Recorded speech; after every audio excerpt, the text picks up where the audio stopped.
Story of Your Life by Ted Chiang is the short story about a woman who learns to communicate with aliens who have landed on Earth. Through her study, she learns their language and their nonlinear use of time, which means she learns about her not always happy future. Hello and welcome to The Best Book Ever, the podcast where we get to know interesting people by asking them about their favorite book. I'm your host, Julie Strauss, and joining me today is Emma Dayton Petersen. Emma currently resides in New York City and is earning a master's degree in speech pathology. So it was so much fun talking to her about a book that is about talking to those who don't understand you. Story of Your Life led us to talk about communication and free will and what it might mean to know our own futures. It's a super short story, but I'm inclined to agree with Emma that it is the best book ever. By the way, there are some mild spoilers in here, which are really tough to avoid if we want to talk about the big things going on in this book. So if you haven't read it and you don't want it spoiled, maybe go check it out quick before you listen to this episode. Hi, Emma. Welcome to the Best Book Ever podcast. Hi, Julie. It's so exciting to be on this side of the podcast world. Emma, tell me about your reading life. Were you always a reader? So growing up, I was a crazy reader. I always had a book in my backpack as a kid. I was always kind of that weird kid reading a book on the playground during lunch. I kind of lost it a little bit as I got older, which I think is really common. Starting in high school, it was like less and less reading. College, I started picking it up again in the last few years, and I kind of got into reading again pretty recently. Did something spark it? So I started reading A Court of Thorns and Roses, which was like a smut TikTok popular book, and all my friends were reading it. And a bunch of us actually said, like, oh, this really kicked my reading back into gear and like really kicked that like fantasy world and imagination back into gear. I know that it is very much a TikTok phenomenon, but I've never heard anyone use the word smut in relation to that book. I didn't realize there was a sexy element to it. Oh, a big one. A big, no big, kidding. big one. I thought it was all fantasy. Yeah. No. So funny anecdote. As I was reading it, my boyfriend was like, Emma, are you reading your bird porn again? Like, because it's like such fantasy where they have wings and everything. And I'm like, yeah, it's my bird porn, sure. Bird porn. Okay. Well, you know what? Now I'm interested in this. Now because listeners, I am actually very close friends with Emma's mom, and we just spent a weekend together, and she had one of those books with her on the weekend. She loves it. She's really into it because of you. Yeah. Yeah. I gave her the warnings before telling her to tell read me it. It was bird porn. Well, there you go. Okay, I'm going to try these books though, because the first one just came up on my library, my audiobook queue, so I'll get started on it this week. And I wonder if it's good on audio, bird porn on audio. So for all the listeners, it's also about strong women. So There you go. Okay, that's usually good on audio. So now that your reading life has kind of been resurrected, are you leaning kind of towards the fantasy genre, or is that an anomaly? So that's what I've been leaning most towards. After I finished the Court of Thorns and Roses series, I did start reading more in that realm just to kind of keep that flow going. And I've expanded a little bit. Like I'm reading a little bit of self-help here and there. I've been really into short stories, like doing like anthologies of short stories. A lot of them are nonfiction, actually. So I've expanded for sure. But every time I'm feeling like a lull in my reading, I go back to fantasy. What's your favorite way to find new reads? I have a group of friends that we try to have a book club.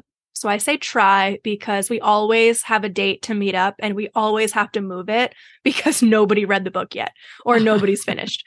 So we usually will kind of connect with each other though about like, wow, I really loved this book. What else do you recommend? And then also TikTok, which I hate. I also deleted TikTok. So I don't know where I'm going to get my books from now on, but as of 2 weeks ago, when I still had it on my phone, I was getting them on TikTok. Why did you delete TikTok? I get too sucked in. And one time I just deleted it. I threw it to the side and I read a book and I was like, oh, this is so much better. So that's why. It is amazing how I'm not on TikTok, but I can justify time on Instagram when I am looking for books. Mm. And it feels very productive because I'm learning about books and I'm learning about authors and I'm reading other people's opinions on books, which is absolutely what I love to do. But it's also not reading. And after a while, I think, do I want to actually did I really want to just spend 3 hours reading things on Bookstagram about what other people think of books? Or would I have been happier if I'd have just sat for 3 hours and read a book? Totally. Because those 3 hours on TikTok or Instagram, even Twitter, whatever, go by so quickly. So quickly. And I never think I have 3 hours to sit down and read. I go, oh yeah, I'm like, I don't have time for this. No, but I have time for 15 minutes on TikTok. Which turns into 3 hours. Exactly. Oh, it's embarrassing. So, Emma, do you remember how you found this story that we're talking about today, Story of Your Life by Ted Chiang? Yeah. So it's actually the story that the movie Arrival was based on. Arrival is one of my favorite movies of all time. I watched it and I was like, oh, this is right up Emma's alley. Like, this is a movie made for me kind of thing. And I remember I was just talking to a friend one time and he was like, oh, I know the short story that comes from. And I hadn't even thought about it coming from anywhere. So I just kind of immediately went to read it. And that's how I found it. Can you tell our listeners what it's about? Yeah. So I can try. It's a little complicated.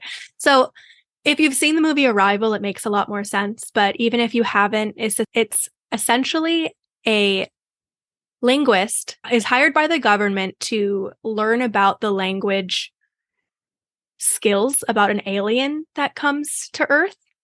And that sounds very out of worldy, but what's really cool about this book is it treats it as if this was actually happening and how the government would proceed. So it's very scientific, it's very analytical, and has a lot of, like, there's even graphs in it, and just really walking through what the process of alien life on Earth might actually be like.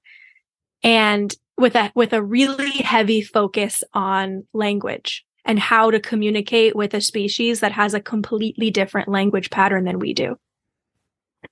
Now, when you first read it, you must not have been a speech pathology student, right? No. Which you are now. Yes. Tell me how the book changes for you on rereading it. So I've always been into speech. My love for speech is a big component into why I love theater and performance. In my performances, I always focused on that, whether it be accents or how I present myself or like the different cultures and how they speak and using that in the characters. So I've always been thinking about a career in speech pathology and how I would use all of that together. So seeing Arrival, I had already had that in the back of my mind, that might be something I want to do. And then reading the book, which goes way more into detail than the movie does. At first, it kind of opened my eyes to how language works. We kind of, as humans, take it for granted that this is how communication works, but that's just not true. It's how humans have developed communication. It's just not the only way. And if you've never seen humans, there's a very low chance that you would communicate the same way. And that was kind of the first time reading this book that I thought of it that way. Reading it now, because I just reread it before this, I'm still early in my studies, but I'm coming at it with a much more analytical view than I did. And I was looking at it from the point of view of a teacher when I read it this way, in terms of like, okay, this is how I grew up speaking. But if there's an alien, that's almost like a child who's never seen this before, except the child came from a different universe. Like, you have to think about it like a baby, except that babies have the same physicalities that we do, which these aliens didn't. Like, it's way more complicated, but that's the only way I can think of it in terms of someone who knows absolutely nothing. So I was looking at it in more of a, how could I use this if I was working with a student way than I did the first time. You mean you were looking at Story of Your Life as an instruction manual? Not an instruction manual, but I love anything anecdotal. That's like how you're going to teach people. And especially with speech pathology, I'm mostly going to be working with people with communicative disorders or disabilities. So I was looking at it like, oh, someone who doesn't understand speech or isn't understanding the societal concept of communication, which I think what people don't always know, and what I didn't know, is that speech pathology is not always about speech. It's about communication in general and meeting the students where they're at. And that's also what this book is about. It's meeting the aliens where they're at and finding out how their brains work and introducing them to our brains, which is basically what speech pathology is when you're working with people who have different needs and communication styles. The science of linguistics. Did you feel like it was real enough that it kept you in the story? Totally. I don't know enough yet about exactly how like language comes to be and like how exactly humans really have developed this connection with each other. But based on the classes I have taken, the anthropology classes I've taken, it all really seems to match up. Towards the end, it gets a little sci-fi with like with time and everything. But in terms of actually figuring out the communication style of the aliens, it does seem so, like, as far as I know, to match up pretty well.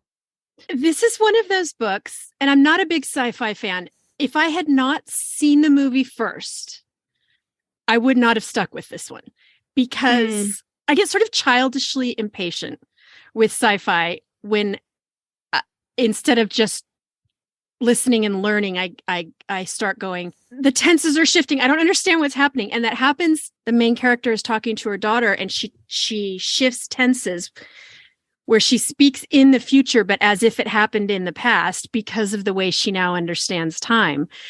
And she says things like, I remember a conversation we will have when you're in your junior year of high school. Or I remember once when we'll be driving to a mall to buy some new clothes for you. I think if I hadn't seen the movie, I would have gotten really frustrated with this story because the language would have really thrown me off. Did you have a problem with that? I had also already seen it, so I actually don't know how I would have reacted. Yeah. But when I was rereading it this time, I really noticed those tense shifts, and I really loved it. I kind of was thinking about how smart that was the whole time. I like to think that I would also feel that way had I not seen the movie and been like, wow, mind blown. But I also might have just dropped it. I don't know. What do you think this story is about? Like, what do you think is the theme that Ted Chiang's trying to get us to understand? My thought is that he's basically wanting us to remember that we know absolutely nothing. That we are like very tiny. Not that we don't matter, but like there's just so much more out there that we're very small. And I think that's what I get from it. Did you feel like in reading this, did it open your eyes to how you try to communicate with other humans as you watched her try to communicate with an alien species? Did it make you think like, I wonder if I try the wrong path sometimes when I'm talking to just a human? Totally. I especially like, I don't think I got that the first time reading it, but now that I'm working in this field more, that's how I think it comes into account with like someone who's neurodivergent and literally thinks differently than I do in a lot of ways. that really comes into play, and thinking about how those like our brains work differently. Not to that extent, of course. Mhm. Like the Right. aliens don't think linearly and don't speak or write linearly. Linearly? Sure. That sounds Sure. right enough. Correct enough. So obviously not to that extent, but there is something there about communicating with others as well. I think the theme that stuck with me the most, or that really jumped out at me, was how this is really the thing of communication, is we can ever only get so far, but we will never really, really get into someone's brain.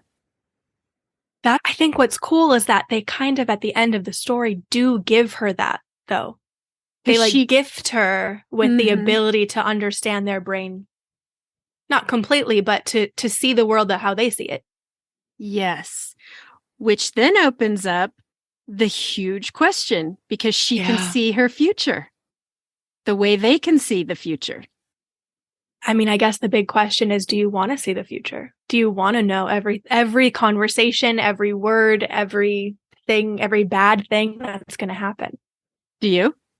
No, not at all. I think it's easy to say, like, yeah, I want to know, like, am I going to die? Like, is it going to be painful? Like, I want to know those things.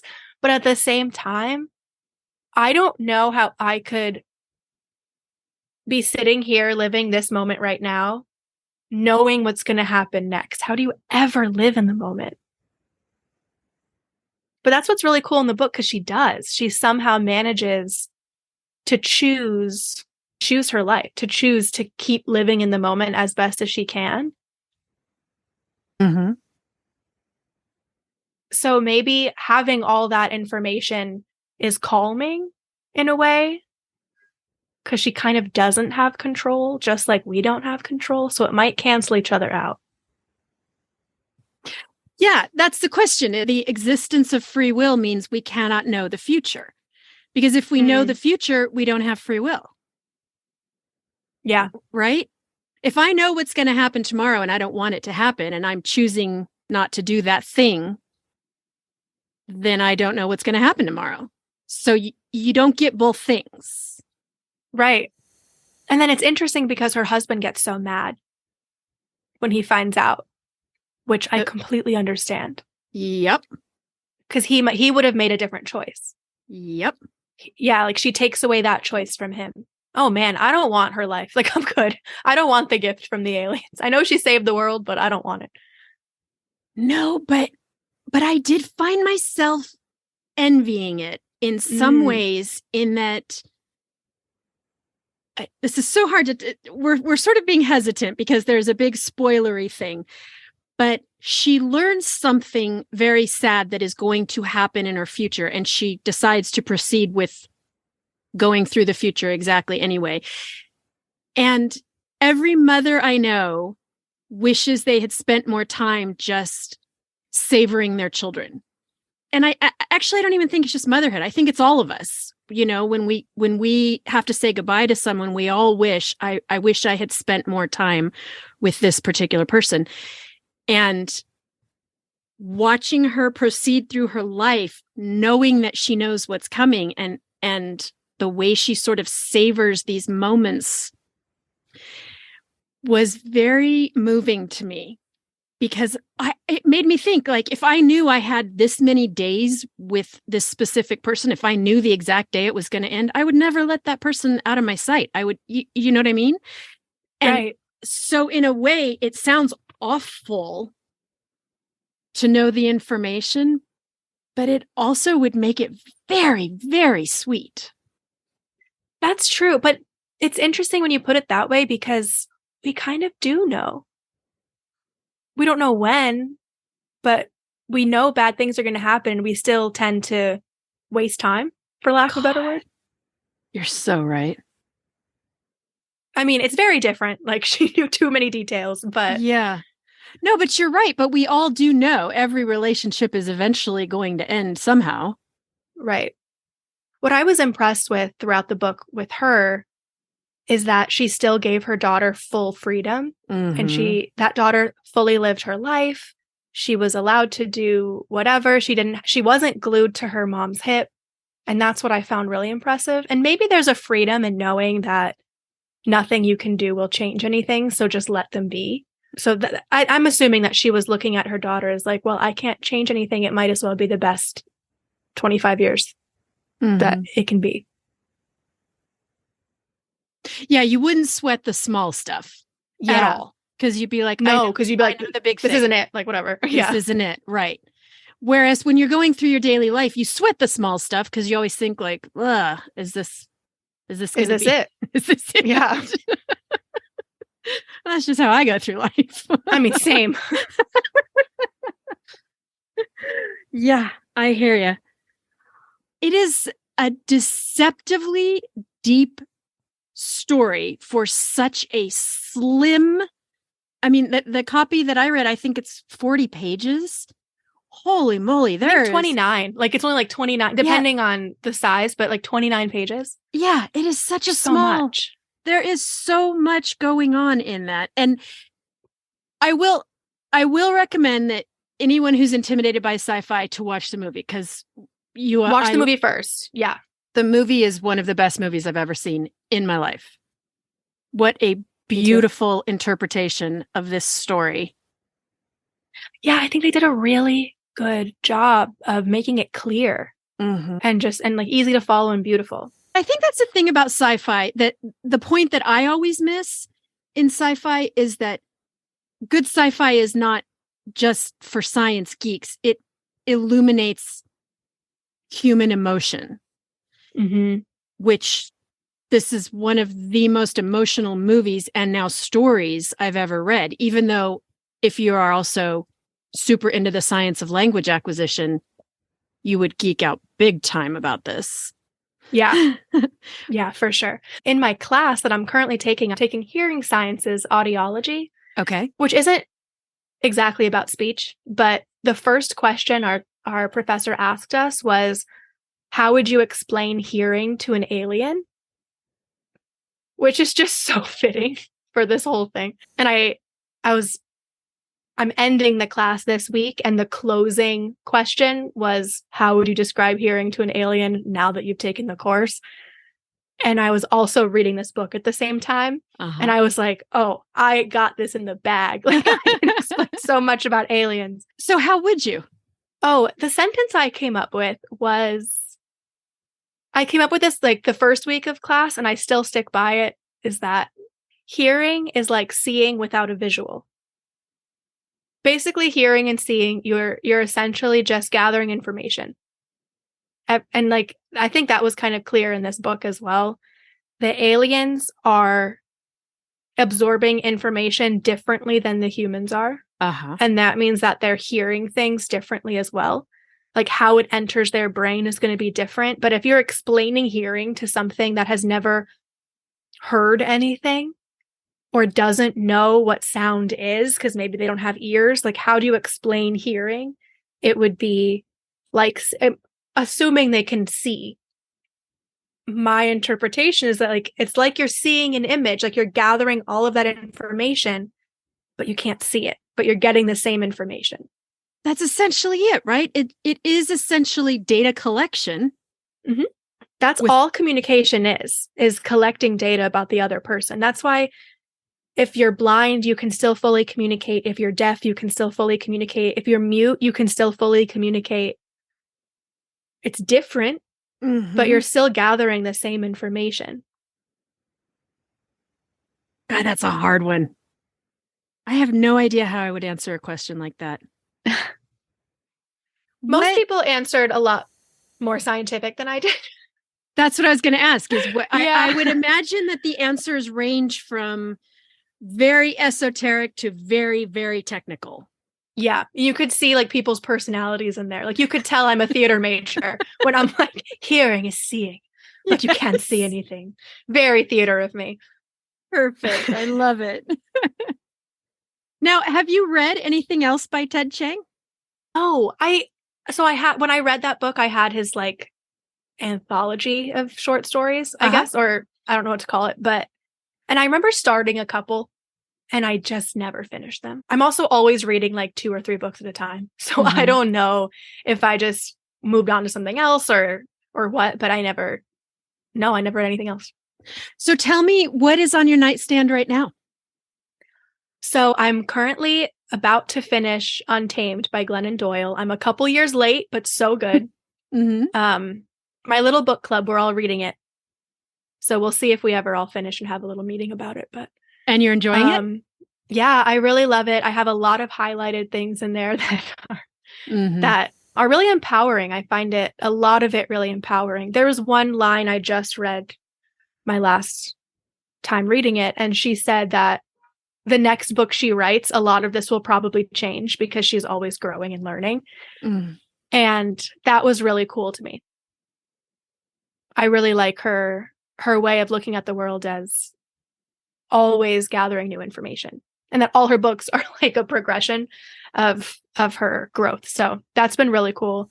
And then I'm reading the best short stories of 2022. It's the O. Henry Prize winners. It's so good. I've read like 1.5 stories, so I just started. But do you just pick up these anthologies or when you see them at the store, or like was there something in there that you particularly wanted to read? No, this one I walked into the Strand bookstore, which is like a famous New York one, and it was just right there on like the like top picks of the workers table. Right. And anything that's a short story book, I know I'm going to like it because if I don't like the story, I just flip 2 pages and I'm on a new one. So I really enjoy those. The last one I read was Modern Love, the New York Times.